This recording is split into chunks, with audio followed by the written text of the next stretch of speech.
I told my best friend. Her boyfriend was controlling. She cut off her therapist, her family, and me. When I begged her to see what he was doing, she looked away and said, "He showed me everyone's true colors." I didn't say a word. That was last spring. Today, she sat in my back room clutching her baby bump and whimpering, "He always finds me." My best friend got into a toxic relationship, so I cut her off. Me and Sarah had been best friends since senior year. She was my ride or die. When my dad got sick, she showed up to the hospital with snacks, a blanket, and a charger I didn't even realize I needed. And we literally had a shared Pinterest board titled Our Future Life, full of travel plans, matching tattoos, and apartment decor. There was just one thing about her. She was always the naive type. The type to blindly go through life with a huge heart. She once lent a guy $300 after 3 dates because he swore his account was frozen. So I was always grateful to be in her life, because I thought I could be the one to protect her from people who take advantage of her. Until our final year of college when she met Riley. I instantly hated him, and not even in a protective bestie way. In just the first week of meeting each other, he somehow convinced her to turn on her location, while his was still off. We went from FaceTiming all day every day, to texting once a week. So of course I was worried. I did everything I could to see her, and when we hung out, I tried to tell her she was being controlled, that he was isolating her. "No, he just showed me everyone's true colors," is what she'd always say. Well, some of her friends were actually pretty crappy, so if she cut them off and it ended there, I'd be happy. But no. He forced her to not only cut off her therapist, but also to go no contact with her family and guidance counselor too. She wasn't even allowed to email her male professors about anything, school-related or otherwise, and I knew I had to do everything I could to make sure I wasn't next to be booted from her life. So I offered for them both to come over for dinner. My plan was to be super accommodating to Riley and to make sure he approved me so that Sarah wouldn't be forced to cut me off. I did everything. Cooked his favorite meal. Told him that I agreed that it's only okay for men to cheat. Let him jokingly call me a fat beach. And it worked. Too well. "Hey, show me where the bathroom is," he demanded. He spoke like a king waiting on a servant. "Of course," I said, beaming. And as soon as I opened the door for him, I felt his entire body press against mine. Suddenly, his cold lips landed on mine. "If you wanted to turn, you could have just asked." His words hit me like ice in the chest. I couldn't even help the scream that escaped my throat. Sarah ran up the stairs and Riley shoved me off of him. "Get the F away from me, you a word," he yelled, acting horrified. Tears welled in Sarah's eyes. My heart broke. I knew I had lost her. They left right after, and she immediately blocked me on everything. I couldn't sleep at all that night. Riley had her all to himself. Over the next few weeks, I'd check up on her with fake accounts I made. I noticed she stopped posting any photos of herself and unfollowed every single male on Instagram, including her godfather. But life goes on, I guess. And I ended up getting my dream job as a fashion designer in a shop nearby. I still thought about Sarah almost every day, though. And whenever I was sad, I'd scroll through our saved media and our chat together. It always made me laugh. I never saw her again. Until a year later, that is. She came into my store, and the first thing I noticed was her baby bump. My eyes widened, because she was very pregnant. The second our eyes met, I could feel how tired hers were. "Hey, Sarah!" My voice couldn't hide my joy. She didn't say anything, just put a white dress down on the table in front of me. A crease formed between my eyes as I inspected the dress, and that's when I saw it. Blood marks. I figured it was just period blood and had no idea why she'd come to me. But then I looked up at her again. Tears rolled down her chin, one after the other. I looked at her a little closer, and noticed a bruise that looked like it had been covered up with concealer on her shoulder. "I embarrassed him," she said, voice shaking. I just stayed silent, giving her room to continue. Turned out they had gone to one of his company events together. She wore the white maternity dress, and all his coworkers and their wives were calling her disgusting for flaunting her pregnancy in front of everyone. So he hit her, over and over. My stomach caved in. I rushed her into the staff room and grabbed her phone. Her password was still the same, so I turned off her location. I told her to wait until my shift was over, and I'd drive her to mine, for as long as she needed. She didn't respond, just gave a silent nod. But there was something she didn't know. In the year that we didn't talk, I had built up a lot of hate towards Riley. I had probably imagined 100 different ways of ruining his life, and now it was finally time to execute. I couldn't focus on anything for the rest of my shift. I kept checking on Sarah in the staff room every 15 minutes. My manager Jamie kept giving me weird looks, but I just told her I wasn't feeling well. When Sarah fell asleep on the small couch, I finally breathed a little. She looked so exhausted, one hand resting protectively over her baby bump, her dark hair falling across her face. The fluorescent lights made the bruise on her cheekbone look even worse than it had when she first stumbled into the boutique 2 hours ago. My shift ended at 6, and I gently woke Sarah up. She startled awake, eyes wide with panic before recognizing me. That reaction alone told me everything I needed to know about what her life had been like. Her fingers trembled as she pushed her hair back, revealing more bruising along her jawline that she tried to cover with makeup. "Let's go," I whispered. "My car's out back." I helped her into my hit-up Honda, constantly scanning the parking lot for any sign of Riley. The early evening air felt heavy with tension as I guided her to the passenger seat. The whole drive to my apartment, she kept checking her phone, which was blowing up with texts. I glanced over at one point and saw, "Where the frick are you?" in all caps. My hands tightened on the steering wheel until my knuckles turned white. "He's going to find me," she mumbled, staring out the window at the passing streetlights. "He always does." "Not this time," I said, trying to sound more confident than I felt. I reached over and squeezed her hand briefly before returning mine to the wheel. My apartment was small but cozy. The warm yellow walls and mismatched furniture had always felt like home to me. Mochi, my gray tabby cat, immediately took a liking to Sarah, rubbing against her legs as she sat on my couch. I made her some chamomile tea and ordered pizza. We didn't talk much that first night. She just stared at the TV while I pretended to watch too, both of us processing the fact that she was actually here, safe for now. The bruises on her arms told a story she wasn't ready to share, and I wasn't ready to hear. The next morning, I called in sick to work. No way was I leaving her alone. Sarah was still asleep when I made coffee, curled up in a protective ball on my pull-out couch. The morning light streaming through the blinds illuminated the dark circles under her eyes. When she finally woke up, she looked disoriented, her gaze darting around the unfamiliar room before settling on me. "I need to go back," she said immediately, reaching for her phone with shaking hands. "He's going to be so mad." "Sarah, you can't go back," I said, taking her hands in mine. Her skin felt cold despite the warmth of the apartment. "Look at what he did to you." She pulled away, wrapping her arms around herself. "You don't understand. He'll find me, and it'll be worse." I took a deep breath, setting my coffee mug down on the table between us. "Tell me everything, from the beginning." And she did. Over the next hour, between sobs and long pauses where she seemed to disappear into her memories, Sarah told me how things had escalated after that night at my apartment. Riley had convinced her I was trying to sabotage their relationship because I was jealous. He'd gone through her phone, deleted photos of us, and even told her I had badmouthed her to mutual friends. All lies, crafted to isolate her from the people who cared about her most. The controlling behavior got worse after they moved in together. He made her quit her job because pregnant women shouldn't work. He controlled their finances completely, giving her an allowance that barely covered essentials. The pregnancy wasn't planned. He poked holes in condoms because he wanted to make sure she couldn't leave. The bruises started in her second trimester, always in places people wouldn't see, until recently when his rage had become less calculated. By the time she finished talking, I was shaking with rage, but I knew getting angry wouldn't help her now. She needed a plan, not my fury. I swallowed the bitter taste in my mouth and tried to think practically. We need to get your stuff from his place, I said, pushing my hair back from my face. And then we need to file a police report. Sarah's eyes widened in panic. No police. He said if I ever went to the cops, he'd take the baby away. His dad, the lawyer. Her hands moved protectively to her stomach, which was just beginning to show beneath her borrowed t-shirt. I wanted to argue, but decided to take one step at a time. Okay, let's focus on getting your important documents and clothes first. We figured out that Riley would be at work until 5. That gave us a 3-hour window to go to their apartment and grab her essentials. I borrowed my coworker Alex's car, a nondescript silver sedan, so Riley wouldn't recognize mine if he came home early. Alex had raised an eyebrow when I asked, but didn't pry when I mentioned it was an emergency. The drive to their apartment was tense. Sarah kept fidgeting with her sleeves, pulling them down to cover the bruises on her wrists. Her breathing quickened as we approached the upscale complex where she lived with Riley. When we pulled into the parking lot, she froze, her face draining of color. I can't do this, she whispered, her voice barely audible over the car's idle. Yes, you can, I said firmly, reaching over to squeeze her shoulder. I'm right here with you. We'll be quick. We hurried inside and Sarah used her key to open the door. The apartment was immaculate, eerily so. Everything had a place, and I got the feeling that if anything was out of order, there would be consequences. The pristine white furniture and minimalist decor felt cold and impersonal. Nothing like the warm home Sarah had described creating when they first moved in together. Sarah moved quickly, grabbing her passport, birth certificate, and some clothes. I found a small backpack and started filling it with her prenatal vitamins and toiletries. The bathroom cabinet revealed prescription bottles with Sarah's name. Anxiety medication she'd never mentioned to me. Hurry, she kept saying, checking her phone obsessively. He sometimes comes home for lunch. I was in their bedroom helping her pack, when I noticed a small safe in the closet. What's in there? My jewelry and some cash, she said, glancing nervously at the bedroom doors as if expecting Riley to appear. But I don't know the combination. I tried her birthday. Nothing. His birthday. Nothing. Then I tried their anniversary date and it clicked open. Inside was about $2,000 in cash,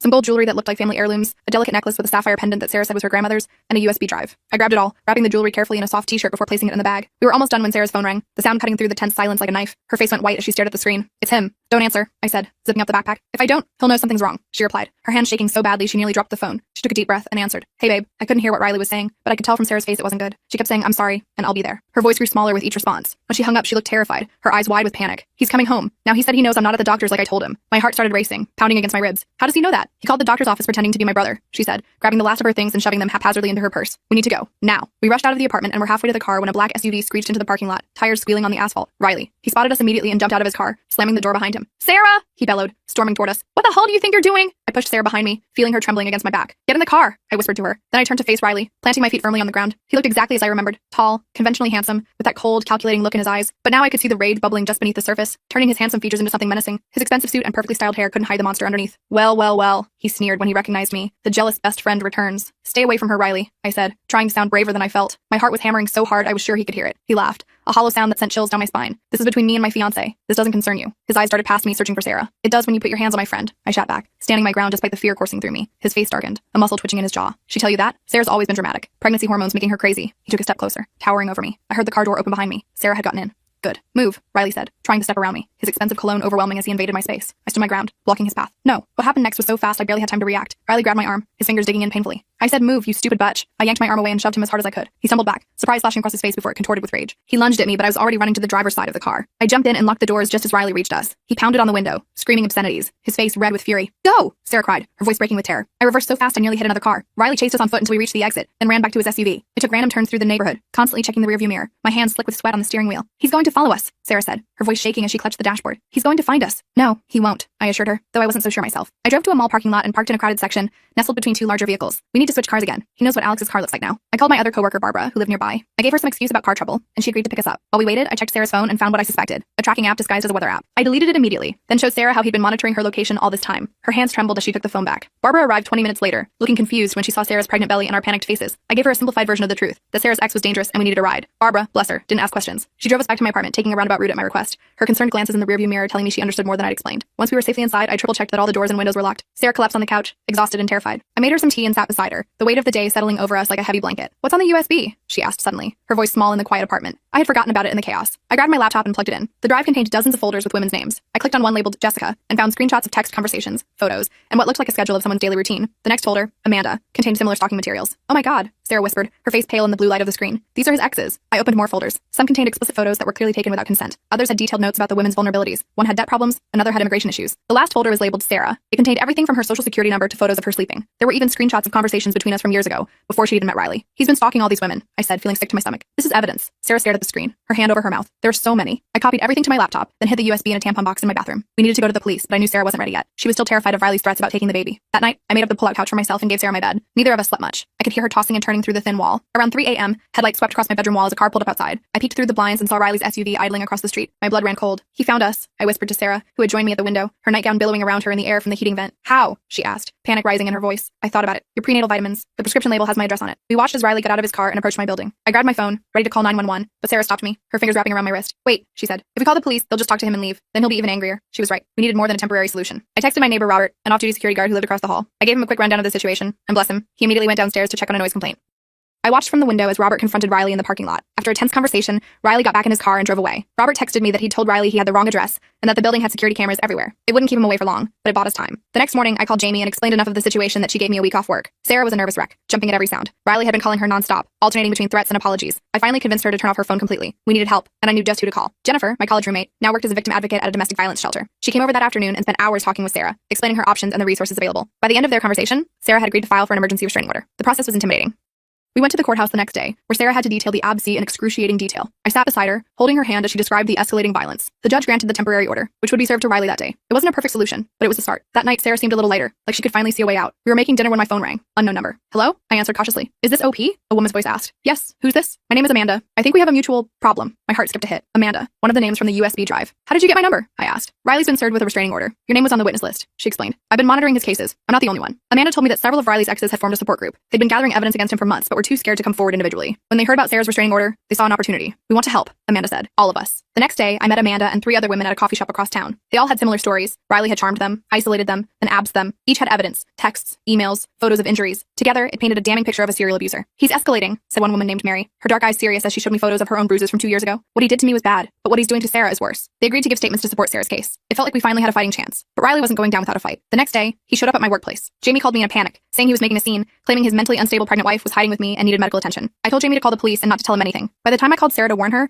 Riley had already left the boutique and was heading to my apartment. I told her to lock herself in the bathroom and not to open the door for anyone but me. I raced home, running every red light. When I got to my building, Riley's SUV was parked haphazardly in the fire lane. I took the stairs 2 at a time, my heart pounding in my ears. I found my apartment door ajar. Inside, the place was trashed. Furniture overturned, dishes smashed, but no sign of Riley or Sarah. Sarah! I called out, panic rising in my throat. The bathroom door opened slowly, and Sarah emerged, shaking, but unharmed. He kicked the door in, she whispered. I hid in the shower behind the curtain. He looked for me, but then someone knocked on the door and he ran out. I hugged her tightly, relief washing over me. The neighbor across the hall poked his head in, saying he'd called the police when he heard the commotion. They arrived minutes later, took statements, and documented the damage. Because of the restraining order, they put out an APB for Riley's arrest for violation, but he seemed to have vanished. His apartment was empty when police checked. His workplace said he hadn't shown up for days. His phone went straight to voicemail. It was like he disappeared, which somehow felt more terrifying than knowing where he was. For the next week, we stayed with Jennifer at her place. The domestic violence shelter helped Sarah get connected with legal aid to start divorce proceedings and custody arrangements. The USB drive proved invaluable. The evidence of Riley's pattern of ABC strengthened her case enormously. I was returning from a grocery run when I noticed a familiar black SUV following me. My heart raced as I called Jennifer. Riley's following me, I said quietly. I'm 3 blocks away. Drive to the police station, she instructed. Don't come here. I made a sudden turn and the SUV sped up, pulling alongside me. Riley rolled down his window, his face contorted with rage. Where is she? He screamed, swerving toward my car. I accelerated, but he kept pace, repeatedly trying to run me off the road. I was approaching an intersection when he sideswiped my car. The impact sent me spinning, but I managed to regain control and stay in my lane, narrowly avoiding oncoming traffic. Riley pulled up next to me, jumped out of his car, and yanked open my door before I could lock it. He grabbed my arm and pulled me out onto the pavement. Tell me where she is, he growled, his fingers digging into my skin. Go to hell, I spat back. His face darkened, and he raised his hand to strike me when suddenly, a car horn blared. Headlights illuminated us, and Riley looked up, momentarily distracted. It was enough time for me to knee him in the groin. He doubled over in pain,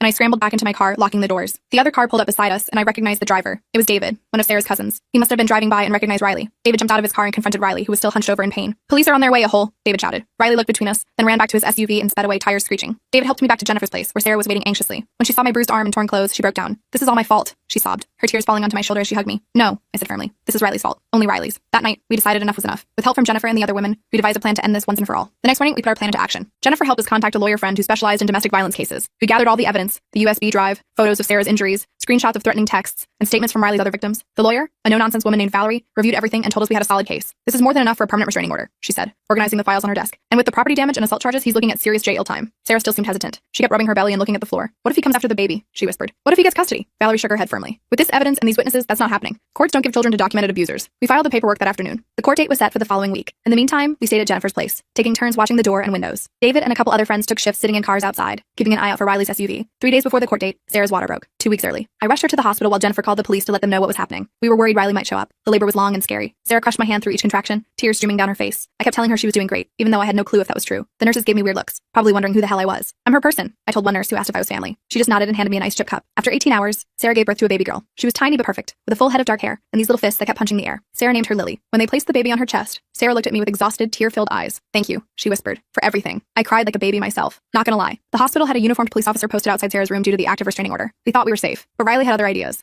On On the second day, while Sarah was sleeping and I went to grab coffee, he somehow talked his way past hospital security. He claimed to be Lily's father, which technically he was, and said he just wanted to see his baby. By the time I got back to the room, he was standing over Sarah's bed, trying to take the baby from the bassinet. I dropped my coffee and screamed for help. Sarah woke up and started yelling. Riley turned to me with this look of pure hatred. "This is my family," he snarled, lunging toward me. I grabbed the closest thing, a metal food tray, and swung it at his head. It connected with a satisfying clang. He staggered backward, bumping into the bassinet. Sarah scrambled out of bed, yanking out her IV in the process, and grabbed Lily. Security burst in and tackled Riley to the ground. He kept screaming that we were kidnapping his child. The security guards weren't gentle as they dragged him out. One of them, a big guy with tattoos peeking out from his uniform sleeves, told me later that he hated woman beaters more than anything. The police arrested Riley for violating the restraining order and attempted kidnapping. The district attorney charged him with multiple felonies, and the judge denied bail given his history of violations and the serious nature of the charges. Sarah was discharged early for safety reasons, and we went straight to Jennifer's place, which now had a police car parked outside. The court date arrived. Sarah was terrified about facing Riley, but she was even more determined to protect Lily. She wore a simple blue dress and carried Lily in a sling across her chest. I walked beside her into the courthouse, along with Jennifer, Amanda, Mary, and 3 other women Riley had abused. Riley was already there with his father, both in expensive suits, looking smug. When he saw all of us walk in together, his face dropped. His father leaned over and whispered something, probably realizing they were screwed. The hearing was intense. Riley's lawyer tried to paint Sarah as unstable, and me as some manipulative friend trying to break up their happy family. But then each woman stood up and told her story. The pattern was undeniable. The judge, an older woman with sharp eyes, kept looking at Riley with increasing disgust. When they presented the evidence from the USB drive, Riley's father actually got up and left the courtroom. Guess he couldn't stomach seeing what his son really was. Riley kept trying to interrupt, saying the women were lying, until the judge threatened to hold him in contempt. The final blow came when they played the security footage from the hospital, showing Riley trying to take Lily and attacking me. The courtroom went dead silent. The judge granted the permanent restraining order immediately. She also awarded Sarah full custody of Lily, with Riley getting no visitation rights until he completed anger management and parenting classes. Plus, he was facing criminal charges for the hospital incident and violating the temporary restraining order. As we left the courtroom, Riley's lawyer was already negotiating with the prosecutor. Given the overwhelming evidence, Riley accepted a plea deal. 2 years in state prison followed by 5 years of probation. The multiple felony charges, including attempted kidnapping, assault, and repeated restraining order violations, could have resulted in a much longer sentence. But the prosecutor prioritized getting a guaranteed conviction over risking a trial. Riley himself just stood there, staring at us with this empty look. For the first time, I wasn't scared of him. He seemed small somehow. Outside, Sarah handed Lily to Jennifer and hugged me so tight I could barely breathe. "We did it," she whispered. "You did it," I corrected her. "You're the bravest person I know." The next few months were hard, but in a different way. Sarah and Lily moved into my apartment after I fixed the door Riley had kicked in. We set up a nursery in what used to be my home office. I didn't mind working from the kitchen table. Riley began serving his prison sentence, and his father cut him off financially after finding out about all the other women. Apparently, even lawyer dads have limits. Sarah started therapy again, this time with a specialist in domestic violence. She had nightmares for a while, jumping at every noise. But slowly, she started to seem more like her old self. She laughed at stupid TV shows and sing off-key to Lily. She even started talking about going back to school to finish her degree. One night, about 4 months after Lily was born, we were sitting on the couch watching some reality show. Lily was asleep in her bassinet nearby. Sarah turned to me with this serious look. "I need to tell you something," she said. My heart dropped. Was she moving out? Going back to Riley somehow? "I've been thinking about what happened that night at your place," she continued. "When Riley said you tried to kiss him, I tensed up. We hadn't really talked about that night. I knew he was lying," she said quietly. "I knew it right away, but I was too scared to stand up to him." I blinked, surprised. "You knew?" She nodded, tears filling her eyes. "I've wanted to apologize for so long. I abandoned you when you were just trying to protect me." I grabbed her hand and squeezed it. "Hey, no, you don't need to apologize. He was manipulating you. That's what abusers do." She wiped her eyes with her sleeve. "I just want you to know that I never believed him. Not really. And I'm so sorry it took me so long to get away from him." We hugged for a long time after that. Lily woke up and started fussing, so we both went to check on her. Sarah picked her up and rocked her gently. "Want to hold your goddaughter?" she asked me. I nearly choked. "Goddaughter? Well, yeah," Sarah said like it was obvious. "Who else would I pick?" I took Lily in my arms,